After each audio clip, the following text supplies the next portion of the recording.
बिस्मिल्लाहिर्रहमानिर्रहीम। अस्सलाम वालेकुम। अभी घर का डॉक्टर में खुश आमदीद कहता हूँ। मेरी आज की इस वीडियो का मौजू ख़वातीन के लिए बहुत ही अहम मौजू है कि हामला ख़वातीन को कैसे पता चलेगा कि बच्चे की पोजीशन कैसी है। ये मौजू हमने डॉक्टर हज़रात की अहम राय से लेकर तैयार किया गया है। अक्सर ख़वातीन परेशान होती हैं कि हमारे बच्चे की पोजीशन कैसी हो, तो ऐसे हम चंद टिप्स बताएंगे कि जिससे वो आसानी से इस चीज़ को जांच सकती हैं। चलिए नाज़रीन, शुरू करते हैं आज की वीडियो।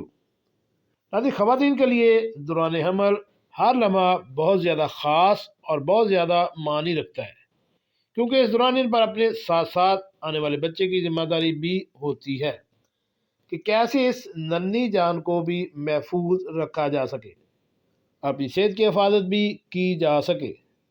लेकिन गुजरते वक्त के साथ जैसे एक आम इंसान हरकत करता है, बिल्कुल इसी तरह नन्हे बच्चे या पैदाइश से कबल जन्म लेते हुए बच्चे भी हरकत करते हैं, जिनकी मुस्तकिल पोजीशन को माँ के पेट में पता लगाने के तरीके हम आज आपको बताने जा रहे हैं।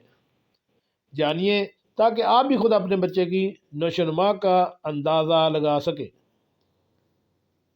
नाज़रीन, अगर हामला ख़वातीन को अपनी सीधी पसलियों की तरफ वज़न ज़्यादा महसूस हो रहा हो, तो डॉक्टरी इतलात के मुताबिक आपके बच्चे का सर पसलियों की जानिब है।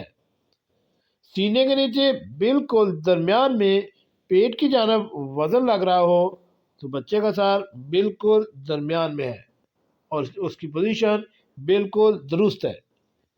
पेट के निचले हिस्से की जानिब ज़्यादा वज़न महसूस करती हैं, तो बच्चे का सर नीचे और टांगें ऊपर है।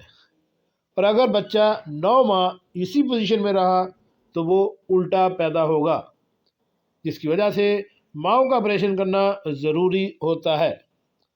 अगर खतून को अपनी बाईं पसलियों की तरफ वज़न ज़्यादा महसूस हो रहा हो, तो बच्चे का सर बाएं हाथ की जानब से और पैर दाएं जानब हैं।